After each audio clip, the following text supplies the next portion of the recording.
The war between Israel and Hezbollah may finally be nearing an end.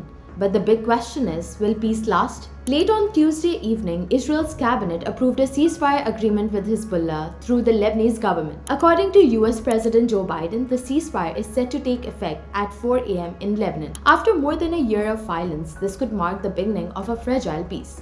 But what led to this moment? It all began following October 8, 2023, when Hezbollah launched attacks on Israel, declaring it would retaliate as long as Israel continued its war in Gaza. The conflict escalated rapidly. Since then, over 1.2 million people in Lebanon have been displaced and 3,768 lives lost, most of them in the past 2 months. Now, after months of bloodshed, both sides are talking about peace. So what's in the ceasefire? First, Israeli troops will withdraw from southern Lebanon while Hezbollah will pull back north of the Litani River. This process is expected to take 60 days. In their place, the Lebanese army, which has largely stayed out of the conflict, will move into the south to monitor the ceasefire. An international task force led by the US, including French peacekeepers, will oversee the truce.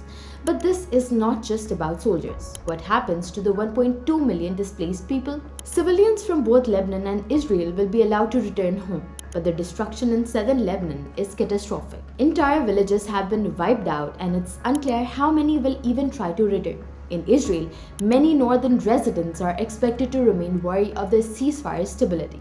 So will this truce hold? Experts have mixed opinions. Some believe it could buy a few years of relative peace. Imad Salameh, a political science professor at Lebanese American University, says that without a broader political agreement involving Iran, the ceasefire could be temporary. Others, like Haaretz columnist Alan Pincus, are less optimistic.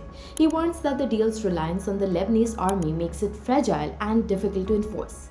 And are both sides happy with the terms? Here's where things get tricky. Israel insists on the right to strike Lebanon if Hezbollah violates the ceasefire. Lebanon argues this would violate its sovereignty. Some fears this clause could lead to what experts call the Syrianization of Lebanon, a future where Lebanon becomes a battlefield for external powers. Finally, what about the day after?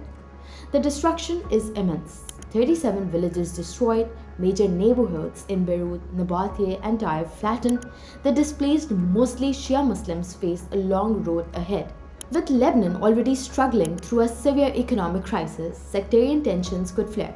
Communities once segregated by war will now be forced to coexist without much support. And as for Hezbollah, the international task force and growing domestic opposition could force the group to shift its focus inward. Instead of external military operations, Hezbollah might seek to secure its influence within the Lebanese state, potentially reshaping the country's political future. So here's the real question. Is this the beginning of a lasting peace or just the calm before the next storm? Let us know your thoughts in the comments below.